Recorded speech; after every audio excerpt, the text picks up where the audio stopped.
नमस्कार दोस्तों, जय हिंद, वंदे मातरम। स्वागत है आपका अपने टीटी फैमिली शिक्षकों के परिवार जायसवाल कोचिंग सेंटर पर, पावर्ड बाय शिक्षा ही प्रकाश है। आज की क्लास साइंस की क्लास रहने वाली है और आज की साइंस क्लास बहुत ही इंपॉर्टेंट होने वाली है क्योंकि आज का जो चैप्टर होने वाला है बहुत ही इंपॉर्टेंट चैप्टर होने वाला है। और इस चैप्टर आज का जो चैप्टर रहेगा जीवन की उत्पत्ति का चैप्टर है। जीवन की उत्पत्ति। और आपको पता है जीवन की उत्पत्ति से एक प्रश्न तो साइंस में पूछा ही जाएगा। जीवन की उत्पत्ति में जैव विकास, अनुवांशिकी और विभिन्नताएं जो पाई जाती हैं, ये टॉपिक से आज हम एमसीक्यूज करेंगे। ये क्लास रहने वाली है, तो चलिए सभी लोग तैयार हो जाइएगा। बाकी सभी क्लासेस चल रही हैं जिसका आई बटन पे प्लेलिस्ट आप सभी लोगों को दे दिया गया है, प्लेलिस्ट बना दिया गया है। सभी लोग ज्वाइन कीजिए, प्रोफेशन को मजबूत कीजिएगा। आइए बात कर रहे हैं आपके पहले क्लास की। अब सभी को कमेंट कर देना है और सभी को फीडबैक करना है प्रत्येक प्रश्न का। प्रत्येक भाई बहन, गृहिणी, ब्रदर, सिस्टर सभी कमेंट कीजिएगा। चलिए आइए जानते हैं पहला प्रश्न क्या पूछा गया। विकासी दृष्टिकोण से हमारी किससे अधिक समानता है? चीन के विद्यार्थी, चिंपैंजी, मकड़ी से या जीवाणुओं से? सभी लोग बताइएगा। विकासी दृष्टिकोण से हमारी सबसे अधिक जो समानता पाई जाती है वह किससे पाई जाती है? चिंपैंजी से पाई जाती है, क्योंकि मानव और चिंपैंजी का विकास एक ही पूर्वज से हुआ है, इसलिए दोनों के बीच आनुवंशिकता समान। अगर लगभग प्रतिशत में पूछी जाती तो आनुवंशिकता समान 98% है। जबकि चीन के विद्यार्थी हैं, मकड़ी और जीवाणु से हमारी समानता बहुत कम है। समानता कारण यही चिंपैंजी का कि दोनों यानी मनुष्य और चिंपैंजी का जो विकास है एक ही पूर्वज से हुआ है। आइए बात करेंगे आपके दूसरे प्रश्न की। दूसरा प्रश्न आप लोगों की स्क्रीन पर है। पुस्तक द ऑरिजिन ऑफ स्पीसीज किसके द्वारा लिखी गई है? वाइसमैन, लेमार्क, चार्ल्स डार्विन या इनमें से सभी के द्वारा लिखी गई है? सभी लोग कमेंट कीजिएगा।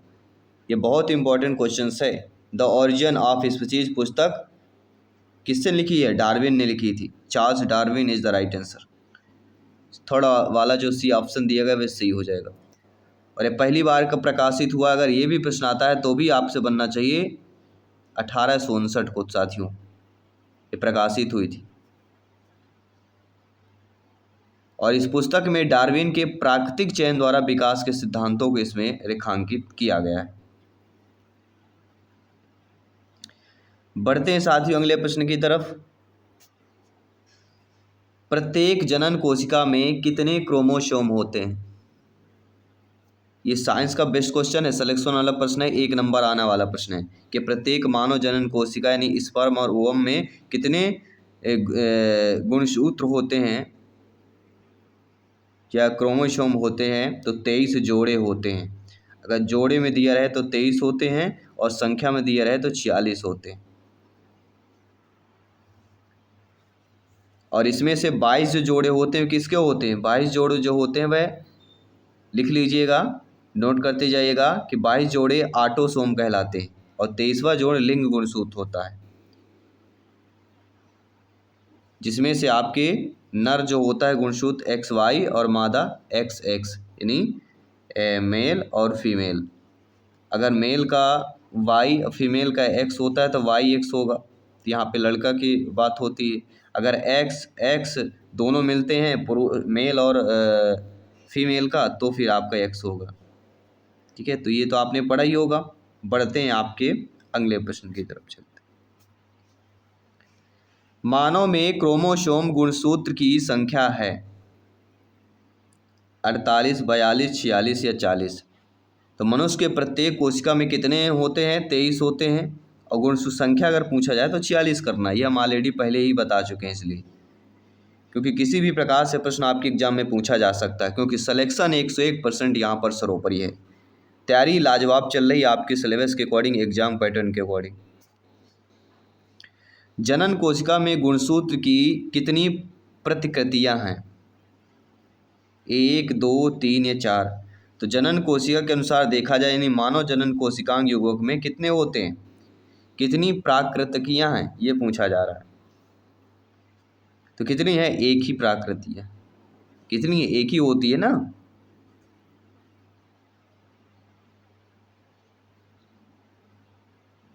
चलिए, प्राकृतीय का मतलब होता है गुणसूत्रों का सेट।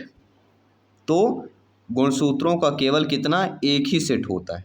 प्रतिकृतियाँ का मतलब गुणसूत्रों का सेट। ठीक है, सभी लोग समझ गए। अब आइए बढ़ते हैं आपके अगले प्रश्न की तरफ। नर युग्मक 23 गुणसूत्रों के साथ 23 गुणसूत्रों वाले मादा युग्मक के साथ संलयन करता है तो उत्पन्न युग्मनज में गुणसूत्रों की संख्या होगी। तो गुणसूत्रों की संख्या अगर 23 है तो 46 हो जाएगा। संलयन में उत्पन्न अगर युग्मनज होता कितने हो जाएंगे, 46 ही होंगे यहाँ पे, क्योंकि 23 दोनों जोड़ेंगे तो 46 हो जाएंगे। ये समान मानव कोशिका में पाए जाने वाले गुणसूत्रों की संख्या है। ठीक है, तो ये भी बहुत ही अच्छा प्रश्न पूछा गया था। केवल ये प्रश्न लाने का उद्देश्य था आपको समझाने का कि इस प्रकार से आपके एग्जाम में प्रश्न पूछा जा सकता है। मानव के लिंग गुणसूत्र कौन है? तो मानव के लिंग गुणसूत्र कौन होते हैं? एक्स एक्स एक्स वाई दोनों होते हैं ना, इसलिए थर्ड वाला यानी ए और बी दोनों हो जाएंगे। एक्स वाई और एक्स एक्स ये दोनों हो गए। अगर एक्स वाई मिलते हैं तो मेल, अगर एक्स एक्स गुणसूत्र मिलते हैं तो फीमेल। सभी लोग समझ अच्छे तरीके से। बढ़ते हैं अगले प्रश्न की तरफ। अगर किसी व्यक्ति में लिंग गुणसूत्र एक्स वाई उपस्थित है तो उस व्यक्ति का लिंग क्या होगा? अगर किसी व्यक्ति में लिंग गुणसूत्र अगर एक्स वाई है तो स्वाभाविक बात है पुरुष होगा। अगर यहाँ पे एक्स एक्स पूछा जाता तो स्त्री हो जाता। ठीक है, तो ये तो बहुत ही सिंपल सा, लेकिन एक प्रश्न इससे जरूर आएगा, ये ध्यान रखना दिमाग में। हमारे बार बार इस प्रकार के प्रश्न लाने का उद्देश्य है कि एक प्रश्न पूछा जाएगा, किसी भी प्रकार से पूछा जा सकता है। संतान का लिंग निर्धारण किस पर निर्भर करता है? तो संतान का लिंग निर्धारण क्योंकि पिता पर गुणसूत्र पर, क्योंकि पिता के गुणसूत्र एक्स वाई होते हैं। माता के तो एक्स एक्स होते हैं, दोनों सेम है, लेकिन पिता के एक्स वाई होते तो पिता के गुणसूत्रों पर निर्भर करता है। तो यहाँ पे आपका जो सेकंड ऑप्शन दिया गया है अकॉर्डिंग टू क्वेश्चन सही हो जाएगा। साइंस में अब्बा लाना है, साइंस में 30 लाना, तो सभी क्लासेज इंपॉर्टेंट है। बाकी हमारी टॉपर नोट्स भी साइंस की मिल रही है 9630689598। इसमें व्हाट्सएप मैसेज करेंगे, टॉपर नोट्स का आपको डिटेल मिल जाएगा, क्योंकि टॉपर नोट्स आपकी 20% तैयारी और बढ़ाने वाली है। तो सिलेक्शन में बेनिफिट लेना है तो टॉपर नोट्स आपके लिए तैयारी के लिए इम्प्रूवमेंट करने के लिए बहुत ही बेहतर हो जाता है। आइए बात करेंगे अगले प्रश्न की। अगर संतान को पिता से एक्स गुणसूत्र वंशानुगत हुआ तो उसका लिंग क्या होगा?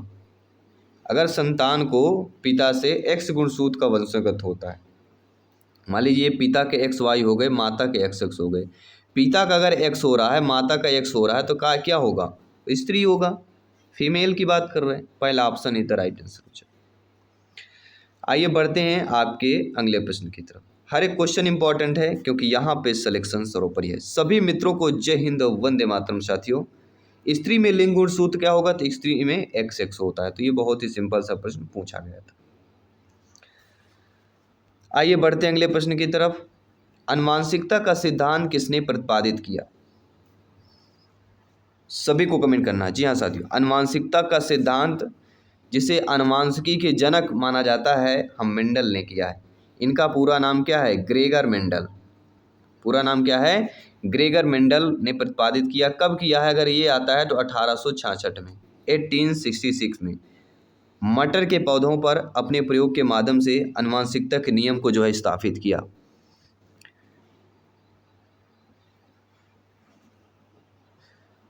ठीक है, चलिए बढ़ते हैं आपके अगले प्रश्न की तरफ। परिस्थितियों के कारण जीव अपने आप में जो परिवर्तन लाते हैं कहलाती है। कुछ ऐसी परिस्थितियां होती हैं जो जीव अपने आप में परिवर्तन लाते हैं, और उन्हीं परिवर्तन को क्या कहा जाता है? अनुकूलन कहा जाता है। एडॉप्शन कहते हैं ना, कि जहाँ हम जैसे जिस वातावरण में रहते हैं उस वातावरण में ढल जाते हैं, यानी अनुकूलन कहलाता है। सर्दी आएगी सर्दी में अनुकूलन, गर्मी आई तो गर्म में, ठंड आई तो ठंड में, बरसात आई तो बरसात में, सभी में अनुकूलन कर लेना। जो जीव अपने आप को परिस्थितियों के अनुसार परिवर्तित कर पाते हैं, प्रकृति की यह घटना कहलाती है। आई थिंक दोस्तों, जो जीव अपने आप को क्या करते हैं? परिस्थितियों के अनुसार परिवर्तित कर रहे हैं। तो उनमें आनुवंशिकता भिन्नता, आनुवंशिकता पुनर्योग, प्राकृतिक चयन या इनमें से कोई नहीं। तो आप सभी लोग जानते हैं जो अपने आप को परिस्थितियों के अनुसार बदल लेते हैं, उनको अनुसार परिवर्तित कर पाते हैं, यह प्राकृतिक जो घटना होती है उसी को हम प्राकृतिक चयन कहते हैं।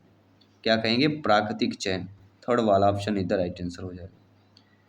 तो नो डाउट सभी लोग समझ पा रहे हैं। बढ़ते हैं आपके अगले प्रश्न की तरफ। डार्विन का सिद्धांत क्या बतलाता है? जो डार्विन का सिद्धांत है वह सरल जीवों से जटिल जीवों का निर्माण, लक्षणों की पीढ़ी दर पीढ़ी वंशानुगमन, पृथ्वी की उत्पत्ति या इनमें से कोई नहीं। तो डार्विन का जो सिद्धांत क्या बतलाता है? डार्विन का सिद्धांत बतलाता है सरल जीवों से जटिल जीवों का निर्माण। फर्स्ट ऑप्शन इधर राइट आंसर।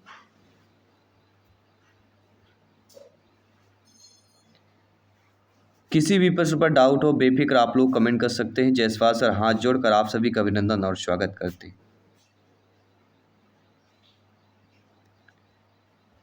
वैसे जीव जो आपस में प्रजनन कर सकते हैं जैसी संतान उत्पन्न करें ये कहलाती है। मतलब वैसे जीव जो आपस में प्रजनन कर अपनी जैसी संतान उत्पन्न करते हैं उनको क्या कहलाते हैं? वह उन्हें प्रजाति कहा जाता है। एक प्रजाति क्या कहते हैं? प्रजाति बोलते हैं। प्रजनन, प्रा से प्रजनन, प्रा से प्रजाति। प्रा याद रखिएगा, क्योंकि एक प्रजाति जैविक रूप से जीवों का एक समूह होता है जो प्राकृतिक रूप से आपस में प्रजनन कर सकते हैं और उपजाऊ संतान पैदा करते हैं।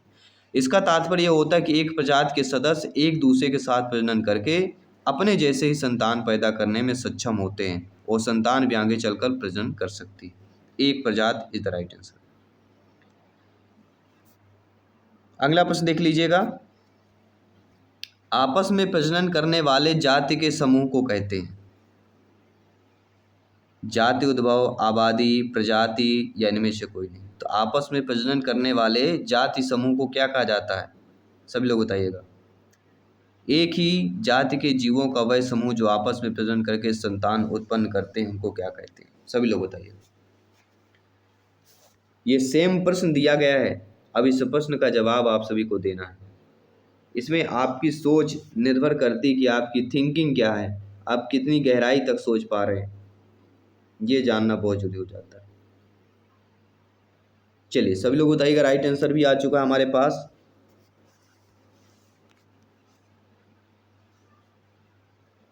तो राइट आंसर क्या हो जाएगा? सभी लोग बताइएगा राइट आंसर क्या होगा।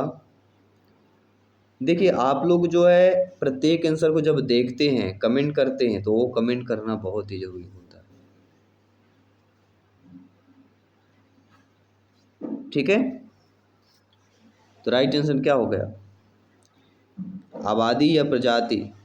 तो प्रजाति होना चाहिए। यहाँ पे क्या जाना चाहिए? प्रजाति होना चाहिए।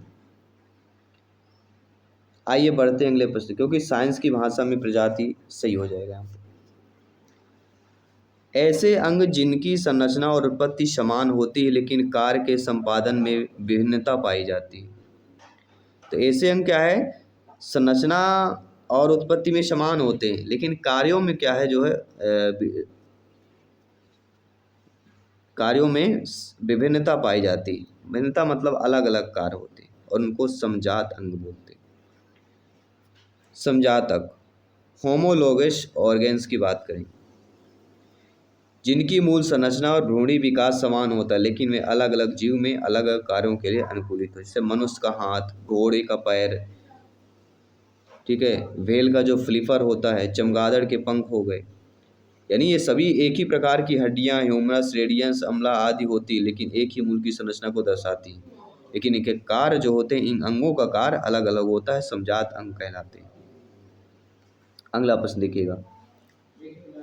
मनुष्य और गाय के अग्रपाद आपस में क्या है? यानी मनुष्य और गाय को आपने देखा है, जो अग्रपाद होते हैं ये आपस में क्या होते हैं? ये आपस में समजात अंग होते हैं, क्योंकि वही सारी चीजें होती हैं, इनके कार्य आपके इनके अलग अलग होते हैं। पक्षी और तितली के पंख कैसे अंग हैं? पक्षी और तितली के अंग आपने देखा होगा, तितली के पंख कैसे अंग कहलाते हैं? ये आपके कौन से कहलाएंगे? ये असमजात अंग कहला जाएंगे।